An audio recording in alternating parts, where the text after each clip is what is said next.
I'll be home soon. R.I.P. Keon. I love my family. You'll go to prison for the rest of your life. That means you'll die there. That's what I'm tempted to do.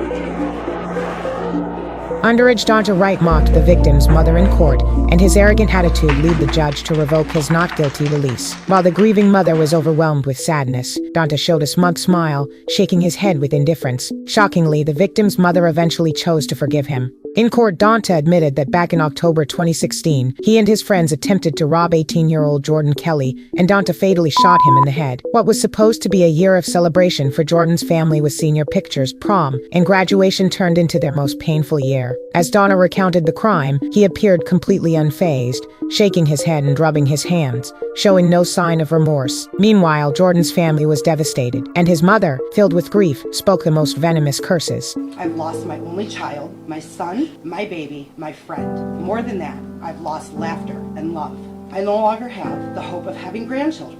I no longer get to see the smile of my son when he walks through the door and brings me a Frosty from Wendy's at the end of his shift. I hope that every time you want for a jacket, that you stay cold. I hope that every time you want for shoes, you get a hole in yours. I hope that every time you want for a meal, you go hungry. I hope that every time you want for a bed, you have a sleepless night.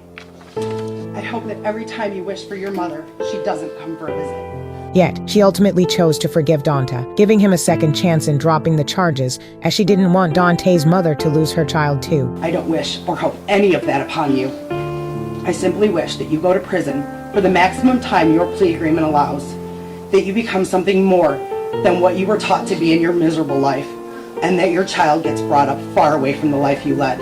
Daunte's behavior in court angered everyone. While the victim's mother was heartbroken, Daunte showed no regret, grinning widely and fidgeting with his hands, leaving even his defense lawyer baffled. During the lawyer's argument, Daunte requested to speak, and it was his final statement that ignited the judge's fury and dashed Daunte's last hope. I just want to tell y'all, I'll be home soon. R.I.P. Keon. I love my family.